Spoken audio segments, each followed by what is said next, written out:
இதில் எந்த நிலை சர்க்கரை நோயாளிக்கு பயன் விளைப்பது, எந்த ஆசனம் சர்க்கரை நோயாளிக்கு ஏற்றது என்று பார்ப்போம். எல்லா ஆசனங்களிலும் உடலை ஒரு குறிப்பிட்ட நிலையில் வைப்பதிலேயே அதிகம் கவனம் செலுத்தப்படுகின்றது. உடலை அசைத்து சக்தியை செலவிடும் விஷயத்தில் அதிக கவனம் செலுத்தப்படுவதில்லை. சக்தியை செலவிடாத எந்த பயிற்சியாலும் சர்க்கரை நோயாளிக்கு பலன் கிடையாது.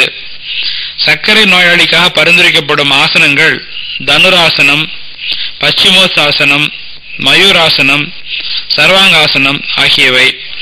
இவற்றுக்குள்ள ஒற்றுமை என்னவென்று ஆராய்வோம். இவ்வாசனங்களில் வயிறு நன்றாக அழுத்தப்படுகின்றது. வயிற்றில் கணையம் இருப்பதையும், கணையம் இன்சுலின் சுரப்பதையும், இன்சுலின் இல்லாமைய சர்க்கரை நோய்க்கு காரணம் என்பதையும் அறிந்தவர்களே இதை சர்க்கரை நோய்க்கு பரிந்துரைக்கின்றார்கள். இந்த ஆசனங்கள் வயிற்றை அழுத்தி கணையத்தை பிழிந்து இரத்தத்தில் இன்சுலினை கொட்டச் செய்யும் என்ற எண்ணமாக இருக்கலாம். ஆனால் இன்சுலினை சுரக்க செய்வது அவ்வளவு எளிதான காரணம் அன்று. பசுக்களிடமிருந்து பால் கறப்பவர்கள் இதை அறிவர். தாறுமாறாக பசுவின் மடியை பிழிவதன் மூலம் பால் சுரப்பதில்லை. கன்று காம்பை சுவைப்பது போன்ற ஒரு இயல்பான தூண்டுதலை ஏற்படுத்தினால்தான் நரம்புகளும் இயக்கு நீர்களும் தூண்டப்பட்டு பால் சுரக்கும். ஆகவே இந்த ஆசனங்கள் இன்சுலின் சுரப்பை அதிகரிக்கின்றனவா என்று ஆராய வேண்டியது இன்றியமையாதாகின்றது. ஆசனத்திற்கு ஆசனம் மூச்சு நிலை அதிகம் வேறுபடுவதில்லை. உட்டியானா போன்ற ஆசனங்களில் மூச்சை வெளியே விடும் பொழுது வயிற்றை எக்கும்படி சொல்லப்பட்டிருக்கின்றது. இதனால் சர்க்கரை நோயாளிகளுக்கு பயன் விளையுமா என்பது விவாதத்துக்குரிய ஒன்றேயாகும். நுரையீரலோ பிராணவாயு குறைவோ சர்க்கரைக்கு எந்த விதத்திலும் காரணமாகாததால் ஆசன மூச்சு நிலைகளாலும் இவர்களுக்கு பயன் விளையும் என்ற கருத இடமில்லை. மூன்றாவதாக மனநிலையை பற்றி ஆராய்வோம். ஒவ்வொரு ஆசனம் செய்யும் பொழுதும் அது எந்த உறுப்புக்கு பலன் விளைவிக்கக்கூடியதோ அந்த உறுப்பை பற்றி நினைக்க பணிக்கின்றார்கள். இதனால் அந்த உறுப்புகள் தூண்டப்படுமா என்பது மிகவும் சந்தேகத்திற்குரிய பொருளாகும். ஆனால் சவாசனம் இதற்கு ஒரு விதிவிலக்கு. இதில் மனதை அலைய விடக்கூடாது. உடலின் உள்ளும் புறமும் நிலவுகின்ற ஆன்மாவை பற்றி நினைக்க வேண்டும். கால் விரல் முதல் உச்சந்தலை வரை உடல் உறுப்புகளை ஒவ்வொன்றாக நினைத்து அவை இழகி இறுக்கமற்று விரைப்பின்றி தளர்ந்த நிலையில் களைப்பு நீங்கி ஓய்வு பெறுவதற்கு மனதால் எண்ண வேண்டும் என்று கூறப்படுகின்றது.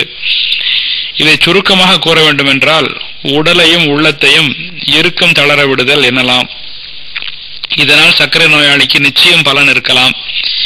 ஏனென்றால் அன்றாட வாழ்க்கையின் போராட்டங்கள், பிரச்சனைகள் மனிதனின் உடலையும் உள்ளத்தையும் முறுக்கி இயக்கு நீர்களை தூண்டி சர்க்கரை நோய், இரத்த அழுத்த நோய், குடல் புண் போன்ற நோய்களை உண்டாக்குகின்றன. எனவே இந்த இறுக்கத்தை தளர்த்த கற்பிக்கப்படும் எந்த பயிற்சியும் பயனுள்ளதாக இருக்கும்.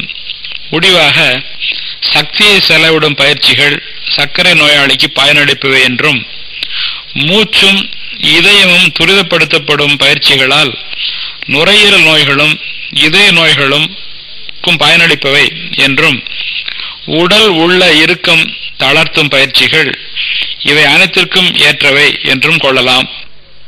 விளையாட்டுகள். இங்கு நாம் உடலை வருத்தி விளையாடும் விளையாட்டுகளை பற்றி மட்டுமே பார்க்க போகின்றோம்.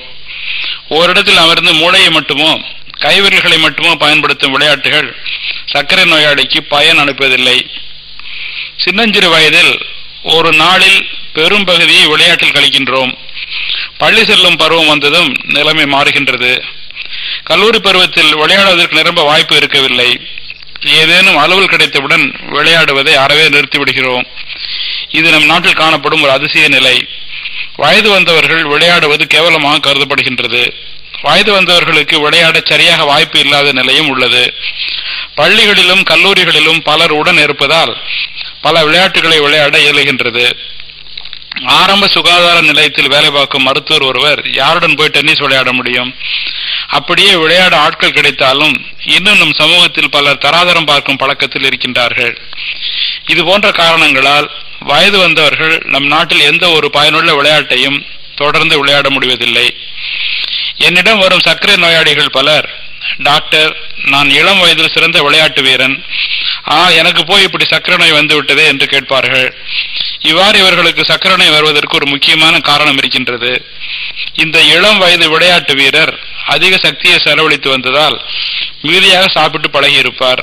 நான் முன் சொன்னபடி வயதாக வயதாக அவருடைய விளையாட்டு ஈடுபாடு கொஞ்சம் கொஞ்சமாக குறைந்து கொண்டே வந்திருக்கும். அவர் அதற்கு ஏற்ப சாப்பாட்டை குறைத்துக் கொண்டு வந்திருக்க மாட்டார். எனவே அவருக்கு வயது ஏற ஏற எடை கூட ஆரம்பிக்கின்றது, சர்க்கரை நோய் வர ஏதுவாகின்றது. ஆண்களின் நிலையை இப்படி என்றால் பெண்களை பற்றி கேட்கவே வேண்டாம். அவர்களுக்கான விளையாட்டுகளில் உடல் உழைப்பு சிறிது குறைவு. அவர்கள் விளையாடுவதும் பருவம் எய்தியுடன் நிறுத்தப்பட்டு விடுகின்றது. நடனம் கற்கும் பெண்களின் நிலையும் இதுதான். சின்னஞ்சிறு வயதிலிருந்தே நடனம் கற்று வரும் பெண் சிறிது அதிகம் சாப்பிட்டே பழகி விடுகின்றாள். அவள் நடனம் ஆடுவதை நிறுத்தினால் உடல் பருக்கின்றது. 40 வயதில் சர்க்கரை நோய் வர தொடங்குகின்றது. விளையாட்டில் இன்னொரு தீமை இருக்கின்றது. நான் முன் சொன்னபடி விளையாட்டில் உடல் உழைப்பு ஓர் இலக்கை, ஒரு பரிசை முன்வைத்து நிகழ்கின்றது. வெற்றி தோல்வி, லாபம் நஷ்டம் ஆகிய உணர்ச்சிகள் எழுகின்றன. இந்த உணர்ச்சிகளும் மன எழுச்சிகளும் சர்க்கரை நோயை அதிகரிக்க செய்து இருதயத்தை பாதித்து விடுகின்றன. எனவே வெற்றி தோல்வியை சாதாரணமாக நினைக்கும் பக்குவம் வரும் வரையிலும் விளையாட்டுகளில் சிறிது தொல்லை ஏற்படுகின்றது. சில நேரங்களில் விளையாடும் போது கடுமையாக முயல்வது இருதயத்திற்கு ஊறு பயக்கும். இதய நோயாளி ஒருவர் டென்னிஸ் விளையாடுகிறார் என்று வைத்துக் கொள்வோம். பொதுவாக எவ்வளவு பாடுபட்டு விளையாட வேண்டும் என்று அவருக்கு தெரியும். ஆனால் திடீரென்று எதிராளி போட்ட ஒரு சிரமமான பந்தை எடுப்பதா வேண்டாமா என்று அவர் முடிவு செய்யும் முன் அதை எடுக்க அவரே அன்னிச்சையாக செயல்படுகின்றார். ஆதலால் அவருக்கு இதய வலி உண்டாக வாய்ப்பிருக்கின்றது. இவ்வாறு விளையாட்டு திடல்களில் மாரடைப்புக்கு ஆளானவர்கள் பலரை நான் அறிவேன். ஒவ்வொரு விளையாட்டுக்கும் ஏற்ப உடலில் ஒவ்வொரு உறுப்பு கடினமாக உழைக்கின்றது. அதே காரணத்தால் சில உறுப்புகள் பழுதடைவும் நேரிடுகின்றது. மூட்டுகளில் முக்கியமாக தசைநார்கள் பற்றிய நோய்கள் இதனால் ஏற்படலாம். சர்க்கரை நோயாளிக்கு இவை எளிதில் வர வாய்ப்பு